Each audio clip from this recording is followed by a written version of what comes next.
जो आज तुम्ही कुठला भाग सांगणार आहात? माझ्या आठवणीप्रमाणे आता कारण मध्ये खूप अंतर गेलेलं आहे, पण माझ्या आठवणीप्रमाणे आपण 20 किंवा 21वा भाग बघितला होता.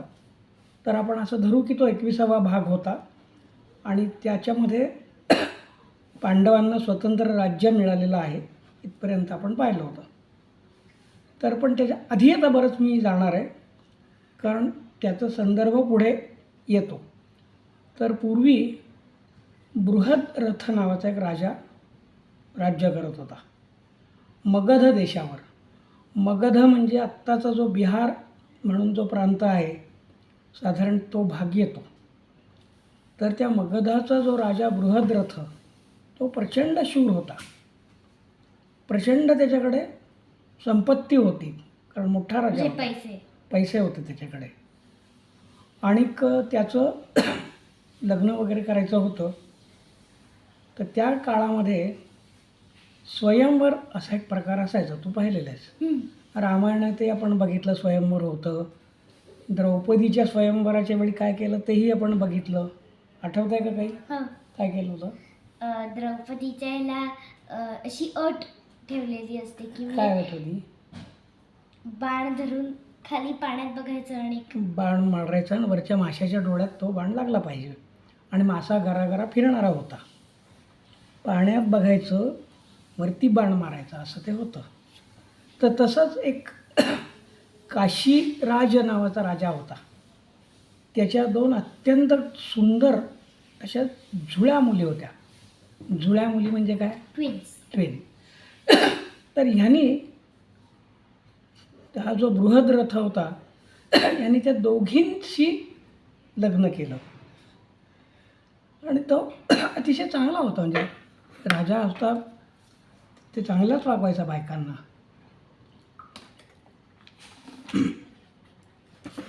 खूप त्याचं प्रेम वगैरे होतं. पैसे भरपूर होते, संपत्ती होती, मोठं राज्य होतं. परंतु त्याला बाळ नसल्यामुळे त्याला दुःख होतं. मग काहीतरी. तर एका ऋषींची त्यांनी अतिशय मनोभावे सेवा केली. दोन्ही पत्नींच्या बरोबरीने त्यांची सेवा केली.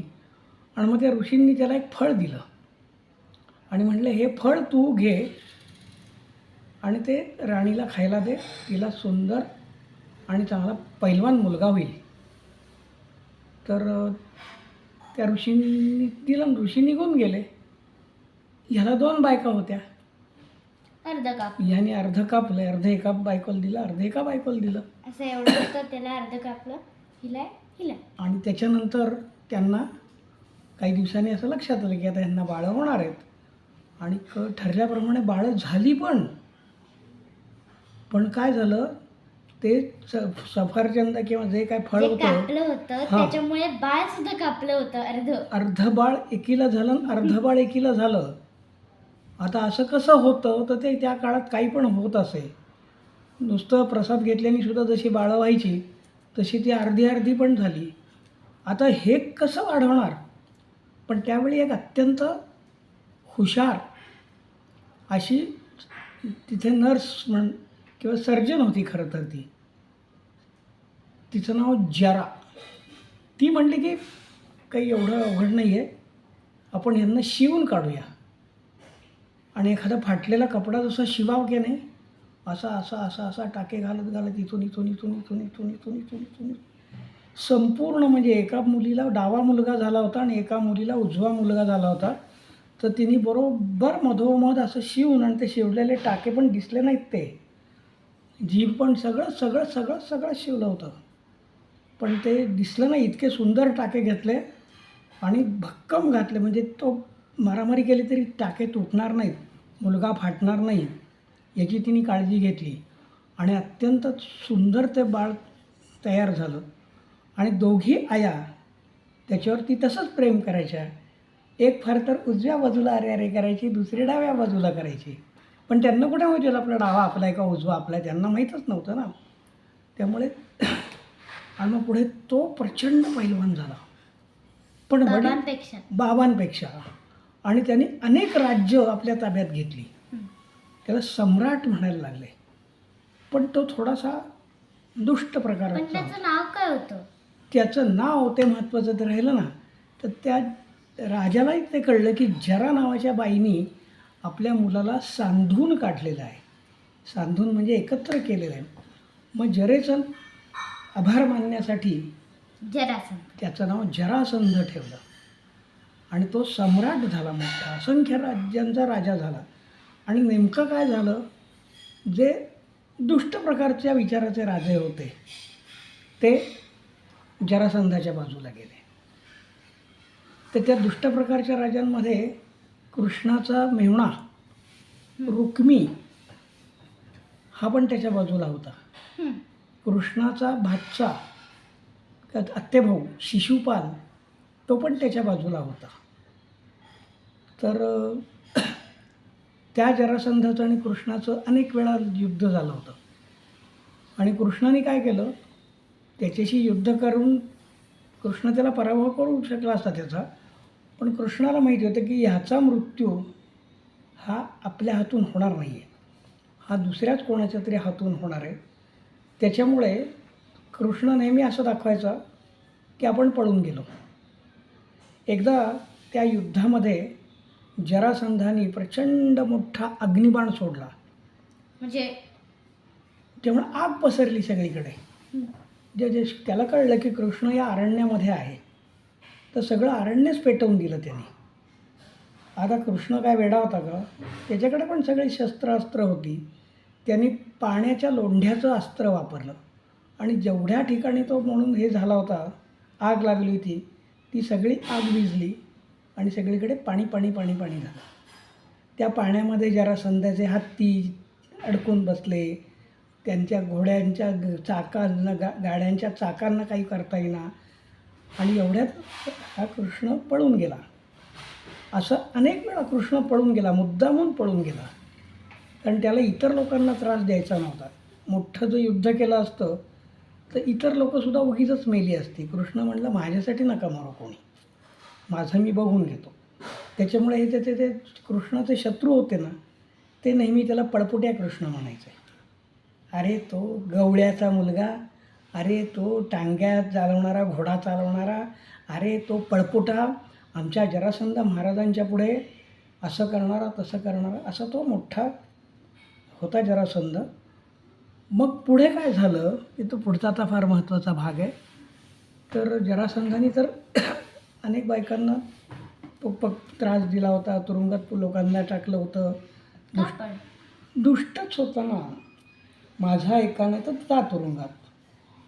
बरेच राजे असं करतात, त्यांना जो आवडत नाही किंवा त्यांच्या विरुद्ध जो विचार करतो त्याला टाका तुरुंगात. तर त्यावेळी एक मिनिट ना. तर मग इकडे धर्मराजाला राज्य मिळाल्यानंतर त्याला मोठं काहीतरी आपण करून दाखवलं. असं करण्यासाठी काय करायचं, तर मग त्याला ऋषीमुनींनी सांगितलं की तू राजसूय यज्ञ कर. राजसूय यज्ञ म्हणजे एक घोडा सोडायचा, हां. त्या घोड्याच्या कपाळावरती एक अशी पाटी लिहिलेली असते हां. की हा घोडा अमुक अमुक राजाने सोडलेला असून त्या राजा मोठा हे तुम्हाला मान्य असलं तर तुम्ही हो म्हणा, नाहीतर युद्ध करा. आणि मग युद्ध करायचं तर त्याच्याभोवती अर्जुन होता, कृष्ण होता त्या घोड्याच्या बरोबर, भीम होता, असे वेगवेगळे लोक होते. त्यांच्याशी युद्ध करून दाखवा, तर भीमाच्या बरोबर कोण युद्ध करणार. तर असं सगळं सगळं सगळं सगळं करत असताना जरासंधाच्या राज्यामध्ये हा घोडा गेला आणि त्या घोड्याला बांधलेलं नसायचं, तो मोकळाच असायचा आणि तो जाईल तिकडे जाईल. तर तो जरासंधाच्या तिथे गेला. जरासंधाने ते बघितलं, कोण रे हा धर्मराज काय. त्यांनी तो घोडा अडवला, म्हणला मला युद्ध करायचं, मला मान्य नाही. तर अर्जुन म्हटलं की मी करतो. श्रीकृष्ण म्हटलं तू करू नकोस, कारण मला माहिती आहे मी त्याच्याबरोबर 18 वेळा युद्ध केलेलं आहे, तर मी करतो.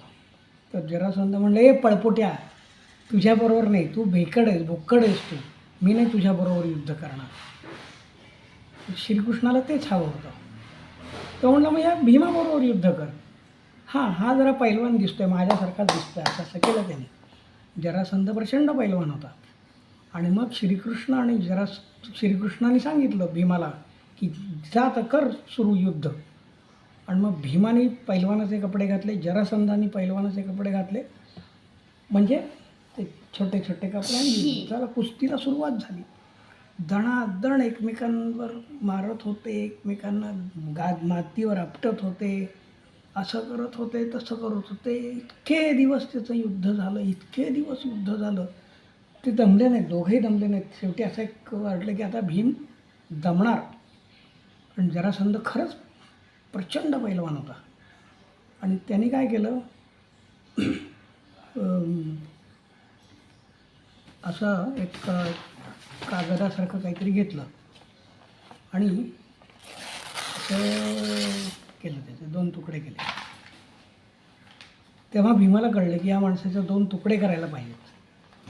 मग भीमाने असं केलं की त्याला आडवा पाडल्यानंतर त्याच्या मांडीवर पाय दिला आणि दुसऱ्या दोन्ही हातांनी त्याची दुसरी मांडी अशी अशी अशी अशी अशी ओढली. तो फाटला.